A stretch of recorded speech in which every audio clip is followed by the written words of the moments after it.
Hello viewers, आप सबसे फिर से मिलके बहुत अच्छा लग रहा है। आशा करती हूँ कि आप सब अच्छे से हैं। मेरे इस हेल्थ न्यूट्रिशन और फूड के ऊपर वीडियो सीरीज़ में आपका स्वागत है। आशा करती हूँ कि आप सब ने इस सीरीज़ की जो प्रीवियस लेक्चर्स है उसको ज़रूर देखा होगा। मुझे आप सबके कमेंट से बहुत एनकरेजमेंट मिलता है। मैं हमेशा कोशिश करती हूँ कि कुछ अच्छा और यूनिक आपको दे पाऊँ। इस सीरीज़ में अगर आप और भी अलग अलग डिफरेंट टाइप के डाइट्स के बारे में जानना चाहते हैं तो प्लीज़ मुझे कमेंट में बताइए कि कौन कौन से डाइट मैं इस सीरीज़ में और शामिल करूं।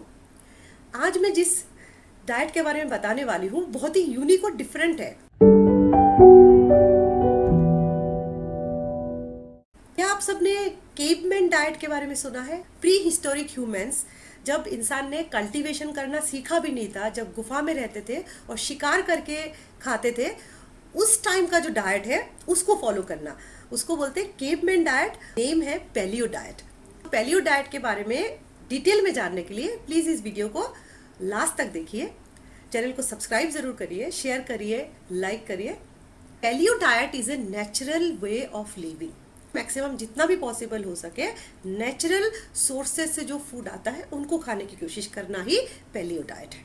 पैलियो डाइट का जो बेसिक फंडामेंटल है, फार्म या कल्टीवेटेड चीज़ों को कम से कम कंज्यूम करना, ऑर्गेनिक नेचुरल चीज़ों को कंज्यूम करना, होल फूड को कंज्यूम करना, प्रोसेस्ड रिफाइंड स्टोर्ड फूड कम से कम कंज्यूम करना। This is the basis of paleo diet. Paleo diet में क्या क्या अलाउड होता है और क्या क्या रेस्ट्रिक्शन होता है। पैलियो डाइट में हर तरह के फ्रूट्स आप खा सकते हैं, हर तरह के वेजिटेबल खा सकते हैं, ऑल नट्स आर अलाउड। हमेशा हेल्दी ऑयल को प्रेफर करना है, olive oil, walnut oil, avocado oil, जिसमें ट्रांस फैट कम से कम हो और ओमेगा 3 फैटी एसिड ज़्यादा हो, ऐसे ऑयल को यूज़ करना।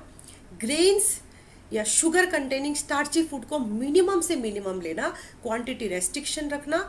एनिमल फैट है, चिकन, मीट, एग, ये सब अलाउड तो होता है लेकिन इसमें उतना ही रेस्ट्रिक्शन होता है। फार्म कल्टीवेटेड मीट या फिश के बजाय नेचुरल सोर्सेज से प्रोक्योर्ड फिश और मीट को लेना है। लीन फैट हम उसको बोलते हैं क्योंकि उसमें ओमेगा 3 फैटी एसिड ज़्यादा होता है और उसमें वो सारे एनिमल्स आते हैं जो ग्रास फैट होता है, जो घास खाते हैं, ना कि ग्रेन खाते हैं। तो पैलियो डाइट के में जो सबसे इंपॉर्टेंट फैक्टर होता है कि ऐसे फैट को लेना, लीन फैट को कंज्यूम करना, एनिमल को, उस तरह के एनिमल को कंज्यूम करना जो ग्रास खाते हैं, ना कि ग्रेन्स खाते हैं।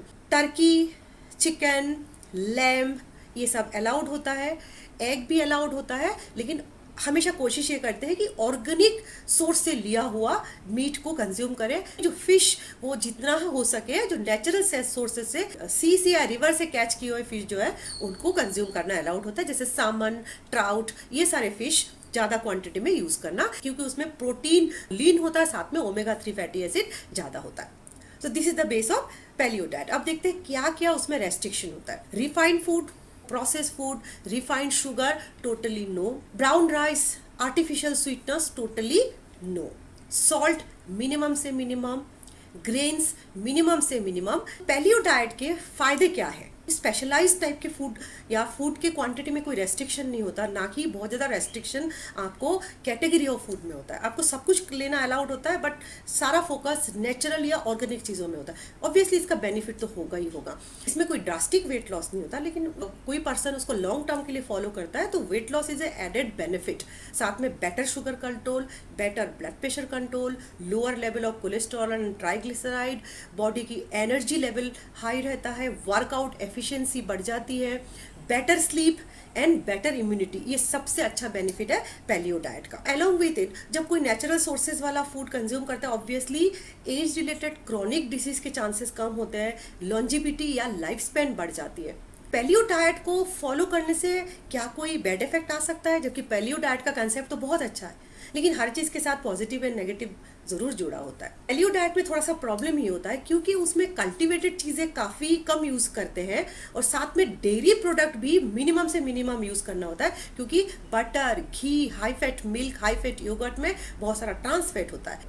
धीरे धीरे जब ये चीज़ें कम कंज्यूम करते हैं तो बॉडी में विटामिन डी, विटामिन B12 और मिनरल की डेफिशिएंसी लॉन्ग टर्म में हो सकता है। हालांकि ये कोई सीवियर ड्रॉबैक नहीं है, अगर डाइट को प्रॉपरली प्लान किया जाए तो इसकी डेफिशिएंसी नहीं होती। पैलियो डाइट में फूड को प्रॉपरली प्लान ना किया जाए तो लॉन्ग टर्म में हार्ट डिसीज, किडनी डिसीज होने की भी चांसेस है, क्योंकि उसमें फैट अलाउड होता है। अगर आपने इस तरह का फैट ज़्यादा कंज्यूम किया जिसमें ट्रांस फैट ज़्यादा हो, तो ऑब्वियसली हार्ट डिसीज और किडनी डिसीज की चांसेस लॉन्ग टर्म में बढ़ सकता है। बेनिफिट बहुत ज़्यादा है, साइड इफेक्ट या लॉन्ग टर्म कॉम्प्लिकेशन की चांसेस मिनिमम है। अगर प्रॉपर बैलेंस किया जाए फूड को, प्रॉपर प्लानिंग किया जाए, तो इस तरह की डेफिशिएंसी को इजीली ओवरकम किया जा सकता है। और साथ में अगर कुछ supplement, vitamin supplement, mineral supplement लेते कंज्यूम करते हैं, तो अगेन ये कॉम्प्लिकेशंस होगा ही नहीं। पैलियो डाइट को फॉलो करने में जो सबसे बड़ा प्रॉब्लम आज के ज़माने में वो ही है कि ऑर्गेनिक फूड की अवेलेबिलिटी काफ़ी कम है।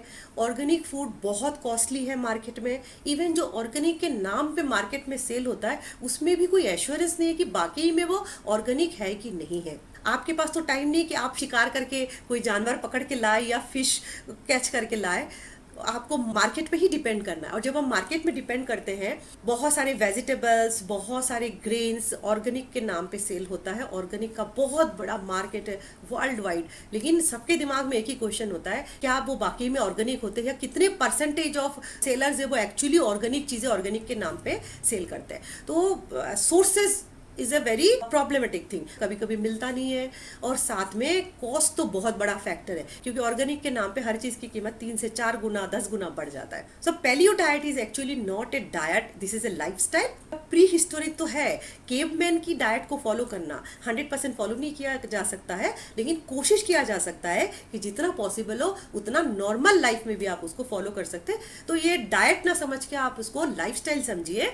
हेल्दी बॉडी, हेल्दी इम्यूनिटी को मेंटेन करने के लिए पैलियो डाइट के कंसेप्ट को लॉन्ग टर्म फॉलो करके आप अपने आप को डेफिनेटली हेल्दी रख सकते हैं। सो आगे आपके लिए बहुत सारे और इंटरेस्टिंग डाइट कंसेप्ट आने वाले हैं। चैनल को सब्सक्राइब अगर अब तक नहीं किया है तो प्लीज सब्सक्राइब जरूर करें, लाइक करें, शेयर करें। हेल्दी रहिए, अच्छा खाइए, अपनी इम्यूनिटी को बेटर बनाइए, और साथ में वेट लॉस के ऊपर ज़्यादा फोकस ना करके अपनी वाइटलिटी और अपनी बॉडी की फंक्शन को स्ट्रॉन्ग करने के ऊपर फोकस करिए। बेटर हेल्थ का यही कंसेप्ट है, आप डिसीज को फाइट कर सके, आपकी बॉडी वर्कआउट के लिए तैयार रहे और आपकी life span, anti aging effect देखने में आए। So viewers, bye for now, thank you.